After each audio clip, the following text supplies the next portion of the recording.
कैसे अपने आप को जला दिया कुछ नहीं। प्रकृति सिखाती है बहुत कुछ। हमारी आंखों के सामने बहुत कुछ हो रहा है, हमारी आंखों के सामने बहुत कुछ घटित हो रहा है, हम अनभिज्ञ हैं, हमको समझ ही नहीं आ रहा कि प्रकृति रोज सिखा रही है कि जलना तो पड़ेगा। और देखो कहानी इसकी, ये बर्ड किंगडम का राजा है ईगल। प्रकृति रोज सिखाती है कि if you want to become eagle तो आपको जलना पड़ेगा। 70 साल औसतन उम्र होती है, 70 साल ईगल का उम्र होता है सर। लेकिन इसकी कहानी का ट्विस्ट क्या है, और वो ये है कि 40 साल जब ये हो जाता है तो इसकी जो चोंच है ये बेंड हो जाती है, आगे से सॉफ्ट हो जाती है, शिकार नहीं कर पाता।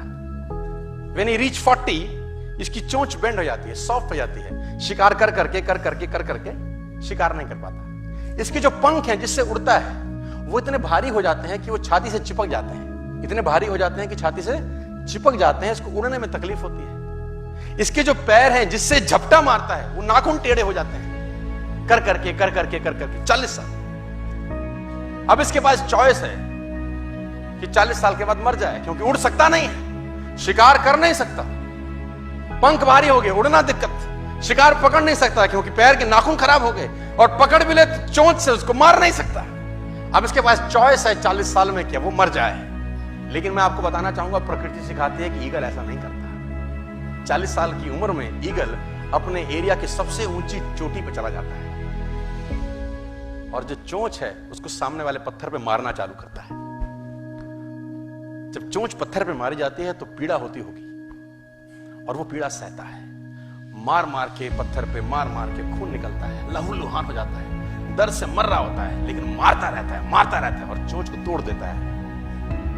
इसलिए तोड़ता है कि प्रकृति नहीं देगी, लेकिन वो जो तोड़ने का प्रोसेस है वो पीड़ादायक है। सेम कहानी है, जो पैर के नाखून रहते हैं उसको रगड़ता है शिला के ऊपर, रगड़ के तोड़ देता है उसको। कितना पेनफुल रहता होगा। लेकिन हर ईगल की जिंदगी में ऐसा दिन आता है 40 साल। जैसे ही चोंच निकलती है कहानी यहां खत्म नहीं होती, नई चोंच आती है, फिर वो उस चोंच से अपने परों को तोड़ता है, अपने जिस्म से अपना ही पर उखाड़ता है, क्योंकि वो पर उसके उड़ने के लायक नहीं रहे। भयंकर पीड़ा होती होगी, भयंकर। लेकिन इस प्रोसेस से हर ईगल गुजरता है अपनी जिंदगी में से। और 40 साल के इस प्रोसेस में 6 महीने के बाद वो एक नया ईगल होके 30 साल और जीता है, 30 साल और जीता है सर। तो आहुति तो देनी पड़ेगी। आज कल परसों चॉइस आपकी है। मैं फिर कहता हूं, आज कंफर्टेबल हो जाएंगे तो जिंदगी अनकंफर्टेबल होगी, आज अनकंफर्टेबल हो जाएंगे तो जिंदगी कंफर्टेबल।